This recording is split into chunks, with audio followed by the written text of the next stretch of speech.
waktu Jumaat kita dapat bersama-sama saling ingati antara satu sama dengan yang lain, seperti mana firman Allah dalam Al-Quran, "Wa dzakir fa innal dzikra tanfa'ul mu'minin." Sesungguhnya dengan ingati itu mendatangkan banyak manfaat dan faedah kepada orang-orang yang beriman. Muslimin muslimat yang dirahmati Allah sekalian, Nabi SAW bersabda, yang mana hadis ini adalah merupakan hadis sahih yang diriwayatkan oleh Imam Muslim. Kata Nabi, "Wa ahlul jannati salatun." Ahli syurga ada 3. Kata Nabi SAW, ahli syurga ada 3. Walau bagaimanapun Imam Nawawi kata, dia bukan terhad pada 3 orang ini saja, bukan 3 golongan ini saja, banyak lagi. Tetapi salah satu hadis yang Nabi nak bagi tahu kepada kita, golongan ahli syurga ada 3.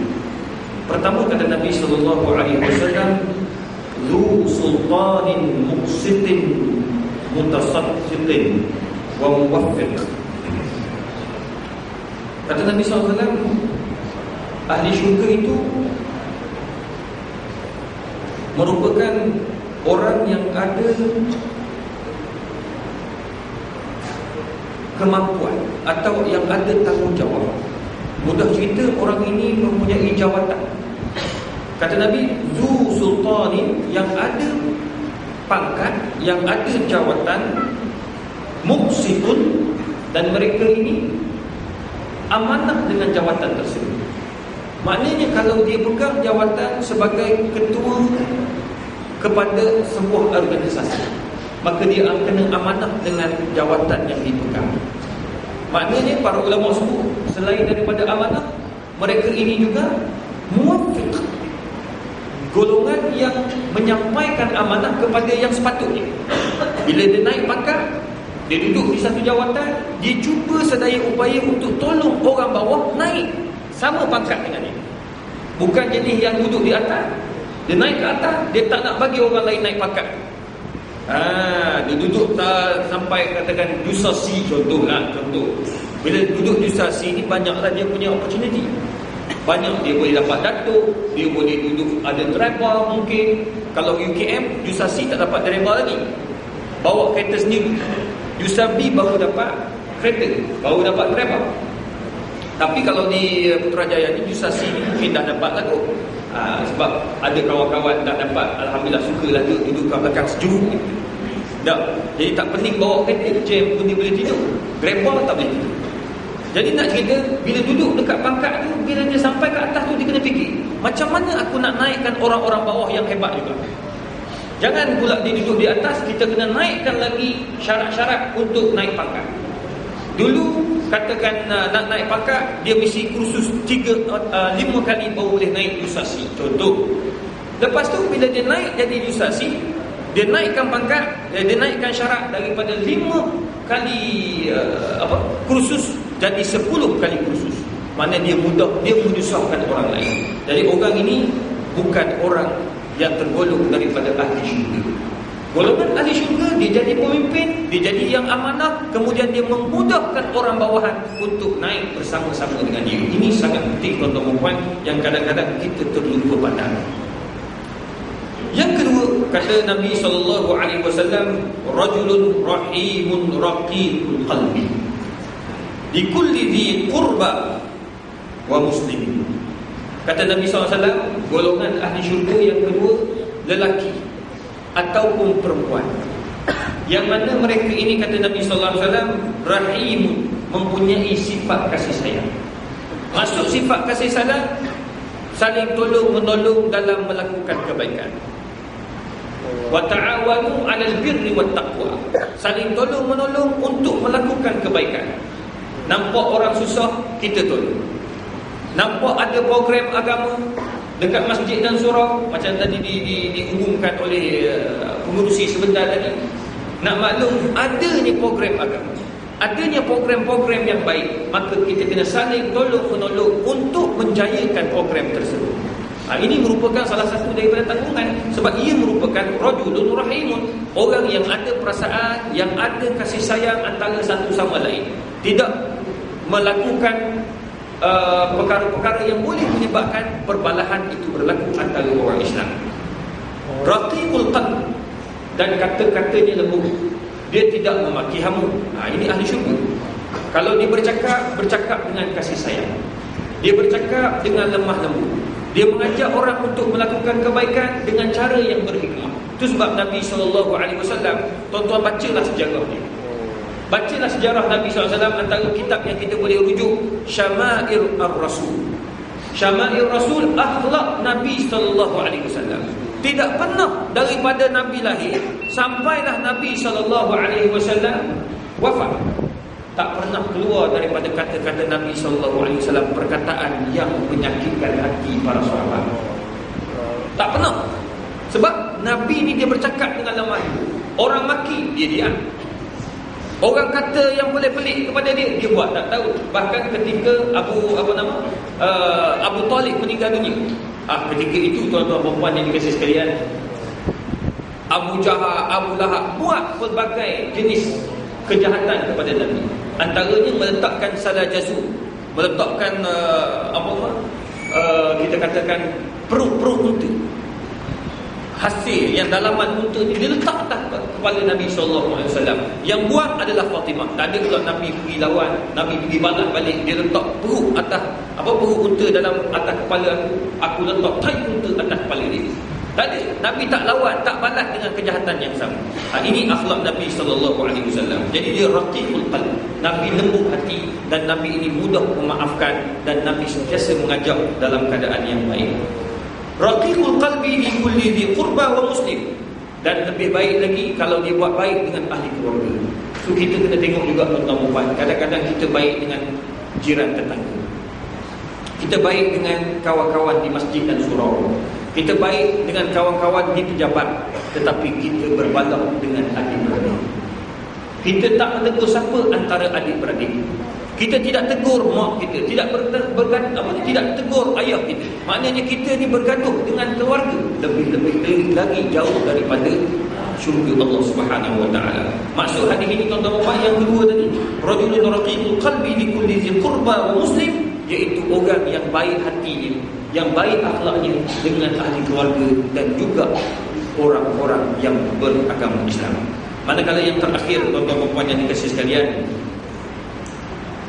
kata Nabi SAW,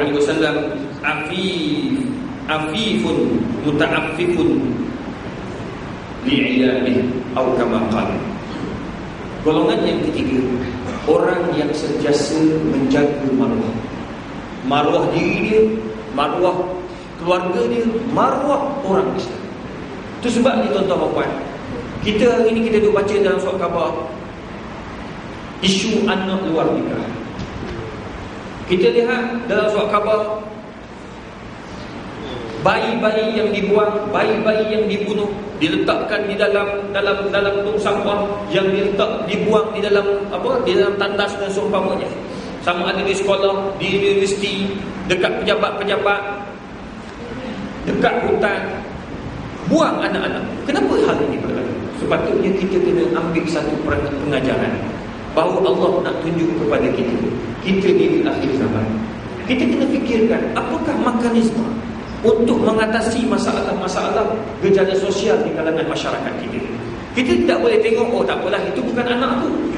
Saya ada anak tuan-tuan, saya ada anak lelaki, saya ada anak perempuan. Saya tengok dia orang ni masih lagi belum balik. Yang perempuan baru umur 12 tahun, yang lelaki dah umur 9 tahun. Beza dalam 3 tahun. Bila kita tengok muka dia orang, saya kata, ya Allah, yang perempuan, saya risau mungkin suatu hari nanti akan diganggu kacau oleh anak-anak lelaki lain, orang lain. Maknanya orang lelaki yang mungkin minat kepada dia, kacau dia, ganggu dia dan seumpamanya. Kita risau, tengok dia pun kita risau. Perempuan, pada masa yang sama saya tengok anak lelaki saya pun risau. Tak, kita tengok dengan muka bulatnya, putihnya. Saya kata, kalau bapak pun ramai orang minat, anak lagi ramai orang minat. Contoh, dah. Tengok dia, risau takut dia ganggu anak dara orang pula. Walaupun anak ustaz. Siapa kata anak ustaz tak jahat? Siapa kata anak ustaz orang kata apa baik selalu? Tak. Allah akan uji. Saya pun risau tengok, ya Allah, anak na'udzubillah lah, dia kacau anak dara orang.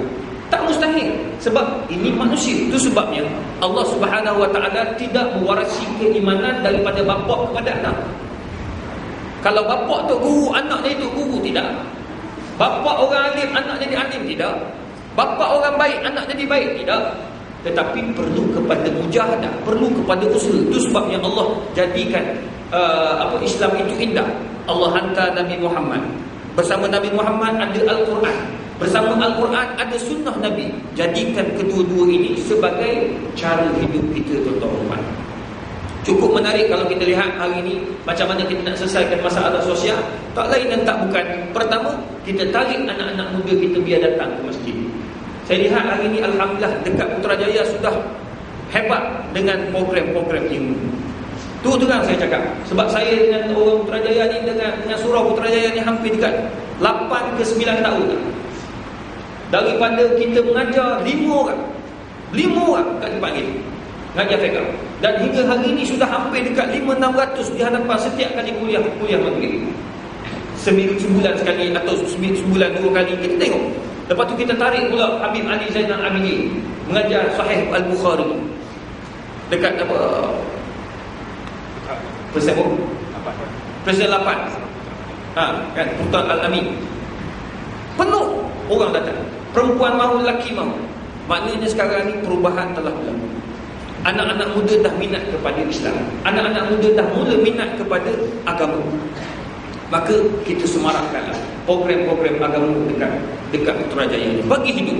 Semalam saya dekat saya nak pergi ke ada program di Kelantan, naik flight. Di tepi saya ni salah seorang daripada pegawai Majlis Agama Islam dekat Kelantan. Saya ada program di Kelantan. Dia di Jabatan Mufti. Dia malu. Dia kata, Syekh, tu juga saya bukan nak kata. Sekarang ni macam di Kelantan sendiri pun masalah penurunan orang datang ke masjid nampak ketara. Sebab dia orang dah berada dalam comfort zone. Dia kata, alah tak apa, maya kat mana-mana pun boleh. Jadi sekarang ni masjid berkurangan. Dekat bandar naik sebab orang-orang muda datang. Tapi di kampung Tok Imam lepak pisah okok tepi kedai. Kalau pagi-pagi tu lepas subuh patut kita dengar tazkirah subuh. Tak, dia orang pergi makan nasi lauk. Sambil-sambil makan nasi lauk, habis nasi lauk, minum kopi, main teruk. Memanglah main teruk. Kita kata berapa main teruk? Bukan judi je lah. Memanglah tak judi. Tapi siapa kalah kena bayar nasi lauk. Judi lah tu. Jadi nak cerita bagi, kadang-kadang dah berlaku benda ni. Kita kena ingat. Jangan kita ingat bahawa Putrajaya tidak akan hidup dengan pandai ilmu. Boleh hidup. Putrajaya takkan penuh dengan masjid tidak penuh dengan orang dan sebagainya. Pasti akan penuh. Cuma kita kena create, kita kena buat satu program-program yang baik untuk anak-anak muda kita. Biar mereka datang ke masjid, belajar kitab fiqh, belajar kitab akidah. Pada masa yang sama mereka ini juga seorang yang profesional. Mana dia pakar, dia belajar matematik, dia belajar sains, duduk kat sekolah sains dan sebagainya. Tak salah. Kita nak lahirkan orang-orang seperti Profesor Dr. Muhayya, pakar mata tapi hebat dalam bab agama. Masjid tak nak tinggal. Nak jadikan macam suami dia, Profesor Dr. Azmi, pakar doktor perubatan, tapi tak pernah tinggal masjid. Jadi kita nak lahirkan golongan-golongan seperti ini. Bukan semua yang belajar tentang masjid kena jadi ustaz, tidak. Kita nak biar anak-anak kita ini jadi engineer tapi dia hebat dalam bab agama. Pagi tadi saya dekat airport, nak dia ke Kelantan, pukul 6 pagi tadi, naik flight. Kebetulan sembahyang dengan saya subuh tu, pilot baca Qurannya cukup sedap. Bila salam dia kata, ustaz jadi imam. Saya kata tak apa, jadi imam. Dia pun jadi imam. Jadi dia nak sembahyang, saya jadi imam. Tapi bila dengar dia baca Quran, bila saya masuk tu, oh sedap suara dia. Mana kita nak pilot pun boleh baca Al-Quran. Bukan pilot tak boleh baca Quran. Jadi ini yang kita nak lahirkan, insya-Allah tuan-tuan dari Putrajaya yang saya tengok, ya, ibu bapa semuanya educated. Insya-Allah anak-anak juga akan lahir yang hebat-hebat. Jadi insya-Allah mereka juga akan tergolong daripada 3 golongan yang Nabi sallallahu alaihi wasallam janjikan akan masuk syurga. Iaitu pertama, anak-anak yang pemimpin yang hebat, amanah, dan mereka ini adil sesama orang bawahan. Yang kedua, golongan lelaki yang lembut hatinya untuk kebenaran, untuk mengajak orang kepada kebaikan. Manakala yang ketiga adalah golongan yang kata Nabi SAW, yang mana mereka ini tuan-tuan sentiasa melakukan kebaikan dan sentiasa menginginkan kepada rahmat Allah Subhanahu Wa Taala dan menjaga maruah anak-anak masing-masing, menjaga maruah kita, menjaga keluarga kita daripada melakukan perkara yang kita terkutuk, insya-Allah. Jadi apa yang baik itu daripada Allah, yang kurang daripada saya sendiri. Wabillahi taufiq wal hidayah. Wassalamualaikum warahmatullahi wabarakatuh.